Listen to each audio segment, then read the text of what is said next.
নমস্কার বন্ধুরা, আমি তন্ময় আর আপনারা আছেন ইনফরমেটিভ তন্ময়ের সাথে। বন্ধুরা, আমি আজকে ভারতীয় রেল সংক্রান্ত দারুণ আরেকটা ইন্টারেস্টিং ভিডিও নিয়ে আপনাদের সামনে চলে এসেছি। বন্ধুরা, এসি লাউঞ্জ থেকে ফুড কোর্ট, দেশের প্রথম বেসরকারি রেল স্টেশন যেন আশ্চর্য প্রদীপ। হ্যাঁ বন্ধুরা, আপনারা ঠিক শুনছেন।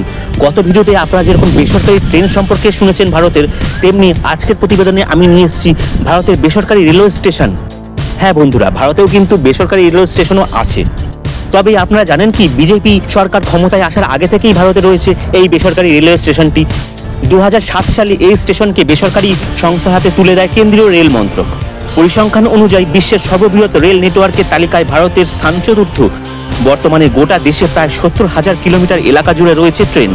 সুতরাং এই নিরিখে বলা যেতে পারে যে রেল পরিষেবার ক্ষেত্রে বিশ্বের অন্যতম দেশগুলির মধ্যে ভারত একটি। তবে এই রেল পরিষেবা ঘিরে একটা বিতর্কও বরাবর।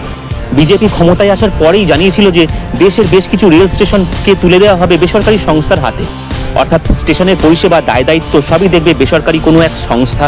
তবে জানেন কি আপনারা, বিজেপি সরকার ক্ষমতায় আসার আগে থেকেই ভারতে রয়েছে একটা বেসরকারি স্টেশন। 2007 সালে এই স্টেশনকে বেসরকারি সংস্থার হাতে তুলে দেয় কেন্দ্রীয় রেল মন্ত্রক। অবশ্য এই স্টেশনটা কিন্তু দেশের কোনো নামী বড় শহরে নেই। দেশের প্রথম বেসরকারি রেল স্টেশনের হদিশ মিলবে মধ্যপ্রদেশের ভোপালে। 2007 সালে কেন্দ্রীয় রেল মন্ত্রক এই স্টেশনটি তুলে দেয় বানসাল ব্যবসায়ী গোষ্ঠীর হাতে।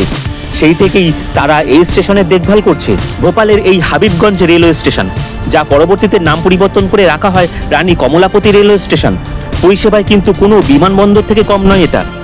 জানা গিয়েছে যে এই রেল স্টেশনটির উন্নয়নের জন্য মোট 100 কোটি টাকা বিনিয়োগ করা হয়েছিল বনশাল গোষ্ঠী। তবে এমনটা নয় যে এই গোটা স্টেশনের মালিকানা ওই একটা গোষ্ঠীরই হাতে।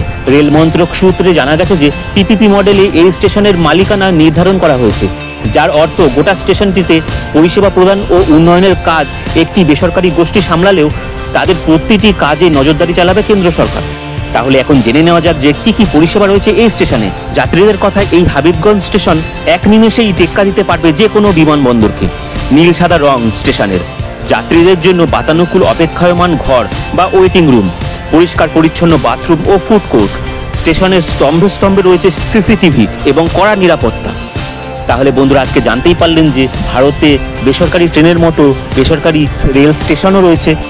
বন্ধুরা, আজকের ভিডিওটা আপনাদের কেমন লাগলো কমেন্ট করে অবশ্যই জানাবেন। ভিডিওটা ভালো লাগলে একটা লাইক দিয়ে দেবেন। চ্যানেলে নতুন হলে চ্যানেলটা সাবস্ক্রাইব করে নিয়ে বেল আইকনটাকে অন করে দেবেন। তাহলে আমার পরবর্তী সমস্ত ভিডিওর আপডেট আর নোটিফিকেশন চট করে আপনাদের মোবাইল স্ক্রিনে পৌঁছে যাবে। বন্ধুরা, আজকের ভিডিওটা আমি এখানেই শেষ করলাম। পরবর্তী দিনে আরও অসংখ্য সুন্দর সুন্দর ভিডিও নিয়ে আপনাদের সামনে চলে আসবো। ভালো থাকবেন, সুস্থ থাকবেন। জয় হিন্দ, জয় ভারত।